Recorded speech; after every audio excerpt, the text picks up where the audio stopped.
और वेग में आज का टॉपिक जो रहेगा हमारा वो रहेगा आपका न्यूटन्स के नियम। ठीक है, workshop calculation and science subject है ना। न्यूटन्स के नियम में देखते हैं आपका न्यूटन्स के नियम में सबसे न्यूटन क्या था। न्यूटन एक वैज्ञानिक था जिसने नियम का प्रतिपादन किया है। मैं न्यूटन के बारे में आपको बता देता हूँ कि न्यूटन जो है आपको पेड़ के नीचे बैठ रहता था।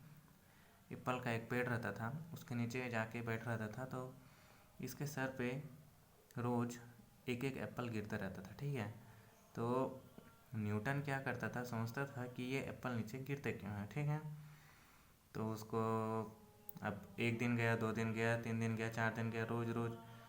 ठीक है, उसके बाद एक दिन वो सोचा कि आखिर ये गिरते ही क्यों हैं। और एक मैं बात बता देता हूँ कि न्यूटन अपने क्लास में सबसे गधा लड़का था। ठीक है, पर सोचो कि न्यूटन एक वैज्ञानिक बन गया। न्यूटन 4 बार क्लास में फेल हो चुका था, है ना। टेंथ ट्वेल्थ क्लास में ये 4 बार फेल हो चुके थे। ठीक है, उसके बाद भी न्यूटन गुस्से गुस्से में जाके वही एप्पल के नीचे सोता था। फिर इसके ऊपर एप्पल का जब गिरता था तो फिर ये सोचता था।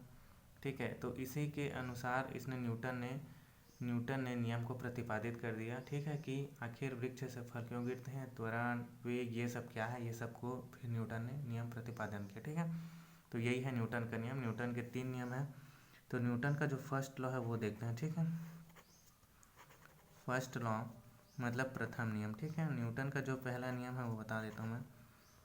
फर्स्ट लॉ है ना, प्रथम नियम किसको बोलेंगे। न्यूटन का फर्स्ट लॉ जो है आपका प्रथम नियम है आपका, यदि कोई वस्तु विरामावस्था में है, देखो यदि कोई वस्तु विरामावस्था में है तो वो विरामावस्था में ही रहेगा। ठीक है, यदि कोई वस्तु जो है, ये वस्तु है, ठीक है, अब वस्तु क्या है, विरामावस्था में है, तो यदि कोई वस्तु विरामावस्था में है तो वह विरामावस्था में ही रहेगी, ये विरामावस्था में ही रहेगा। कब तक रहेगा, जब तक कि इस पे कोई बाह्य बल ना लगाया जाए। ठीक है, बाह्य बल ना लगाया जाए। ठीक, तो ये क्या है, आपका विरामावस्था में ही रहेगा। ये आपका न्यूटन का फर्स्ट लॉ है। न्यूटन के फर्स्ट लॉ में 2 नियम हैं, एक विरामावस्था के लिए और एक गत्यावस्था के लिए। अभी विरामावस्था का, यदि कोई वस्तु विरामावस्था में है तो यह विरामावस्था में रहेगा जब तक कि इस पर कोई बाह्य बल ना लगाया जाए। ठीक है, उसी प्रकार जो गति का नियम है उसको देखते हैं। ये विरामावस्था के लिए है। गति अवस्था में क्या होगा, यदि कोई वस्तु गति करे, जैसे कार है, ठीक है, ये कार, यदि कोई वस्तु गति अवस्था में है तो वह तब तक गति अवस्था में बना रहेगा जब तक कि उस पर एक्सटर्नल फोर्स लग। गति अवस्था में क्या होगा तो बता दिया था भाई, यदि कोई वस्तु है ना चल रहा है तो उसी वेग से उसी दिशा में तब तक चलता रहेगा जब तक कि इस पर कोई बाह्य बल ना लगाया जाए। ठीक है, बाह्य बल न लगाया जाए, ये क्या है आपका न्यूटन का फर्स्ट लॉ। ठीक, ये 2 तो ये विरामावस्था और एक गत्यावस्था के लिए। ठीक है, ये न्यूटन का फर्स्ट लॉ है। अब देखिए पूरा फुल में डेफिनेशन क्या होगा, यदि कोई वस्तु स्थिर अवस्था में है मतलब विरामावस्था, यदि कोई वस्तु स्थिर अवस्था में है तो स्थिर अवस्था में ही रहेगी, और यदि कोई वस्तु गत्यावस्था में है तो गत्यावस्था में ही रहेगा जब तक कि उस पर कोई बाह्य बल ना लगाया जाए। ये न्यूटन का आपका फर्स्ट लॉ है। ठीक है, इसको आप लोग याद रख लिए। ठीक है, सेकेंड लॉ देखते हैं। न्यूटन का दूसरा नियम जो है मैं बता देता हूँ, किसी वस्तु के संवेग में परिवर्तन की दर, इसको आप लोग याद कर लेना। किसी वस्तु के संवेग में परिवर्तन की दर, ठीक है, संवेग में परिवर्तन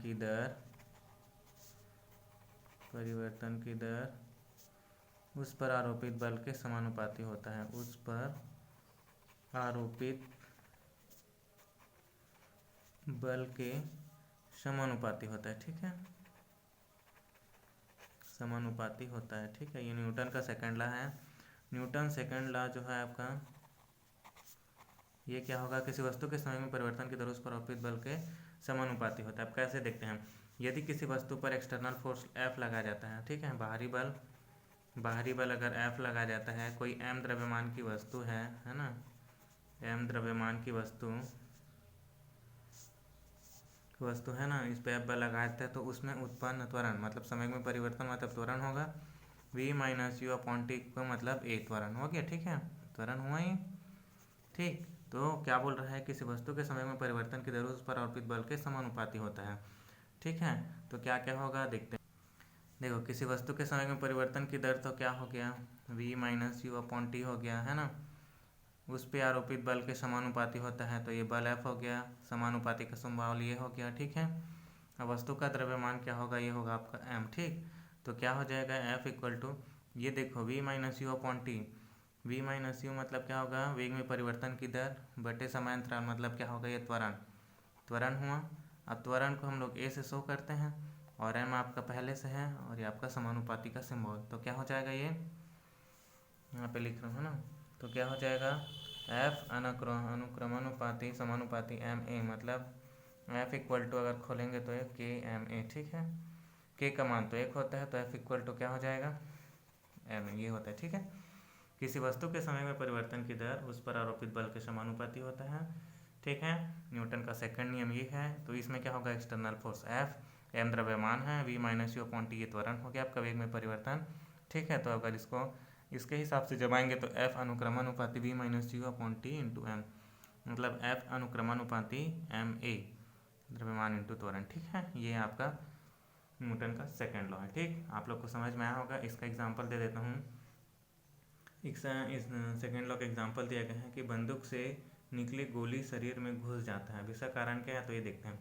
बंदूक से जब गोली निकलता है, ठीक है, तो बहुत अधिक वेग से होता है और जब शरीर पर टकराता है तो उसका कुछ समय के लिए उसका वेग क्या हो जाता है, शून्य हो जाता है, ठीक है। कुछ समय में शून्य हो जाता है क्योंकि गोली में वेग परिवर्तन की दर है, ठीक है ना।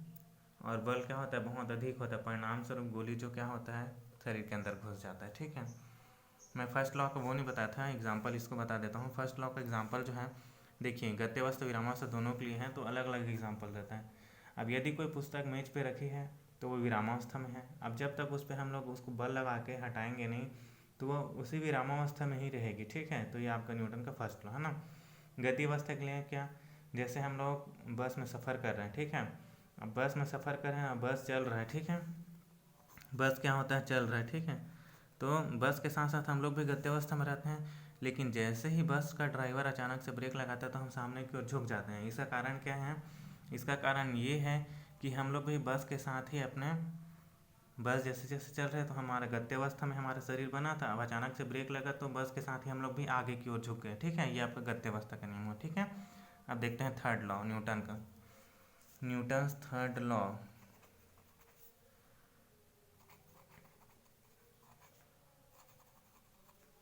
न्यूटन का तीसरा नियम, ठीक है।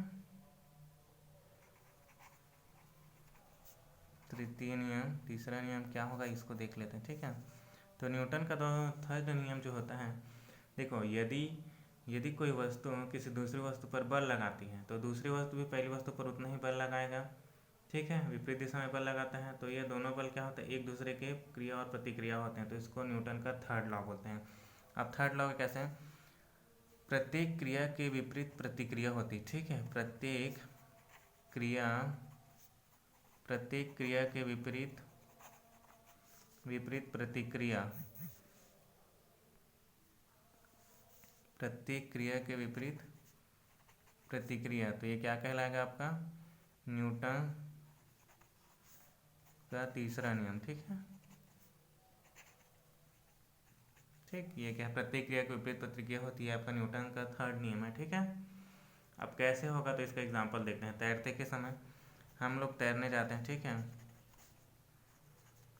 तैरते समय, ठीक, तैरते समय क्या होता है, तैरते समय जब हम पानी के अंदर ऐसा हाथ से जब करते हैं, ठीक है, तो हमारा बॉडी क्या होता है, सामने की तरफ धकलाता है, ठीक है।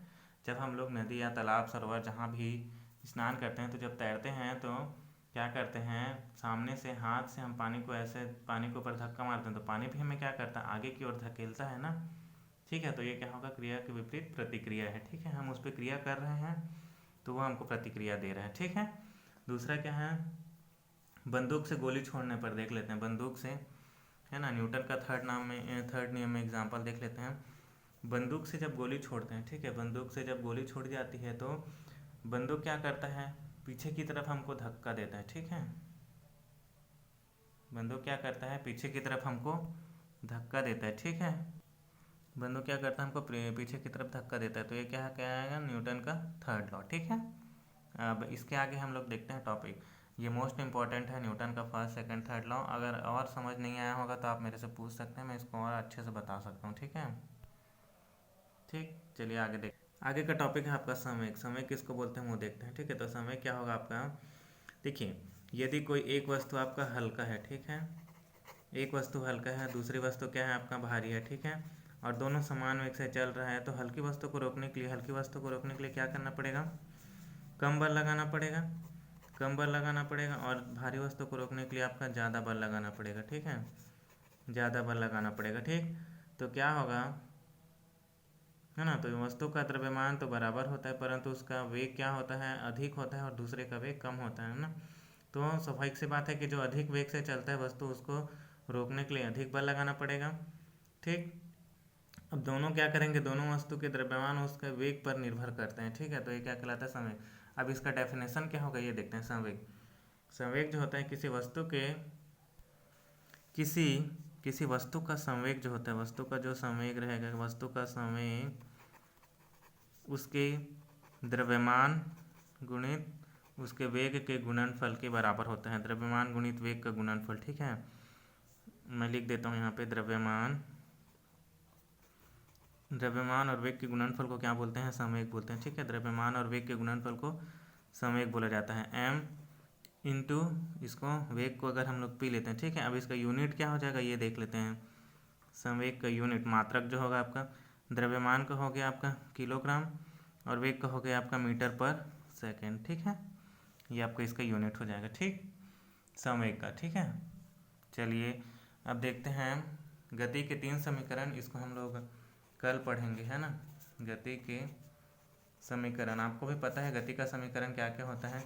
पहला समीकरण v बराबर u प्लस ए टी होता है। दूसरा समीकरण जो होता है आपका s equal to u t plus half a t square होता है। और तीसरा जो होता है आपका v square equal to u square plus 2as। ठीक है, इसको हम लोग कल पढ़ेंगे। चलिए।